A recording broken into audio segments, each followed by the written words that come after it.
Hej, vi sidder her på Borg Vikingehavn, og vi sidder faktisk omgivet af guderne. Det er ikke lige til at se, men guderne manifesterer sig i naturen. De kan fx manifestere sig i træer, ligesom vi sidder her under en hyld. Hylden, det er Frejas træ. Og Freja, hun har også det her andet navn, hun bliver kaldt for hyldemor. Og Freja er altså ikke den eneste gud, der manifesterer sig i træer. Det gør Uld også, vinterens gud. Han manifesterer sig i takstræet. Et godt træ til skæfter.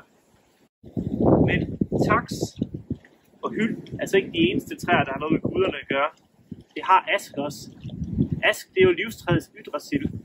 Så endnu en ting, der ligesom holder vikingernes verden sammen. Og de her træer, de finder altså også vej ind i vores sprog. Og man siger faktisk et rigtig gammelt udtryk, det hedder: hellere være ugift end gift med en ene, og den stikker man så på.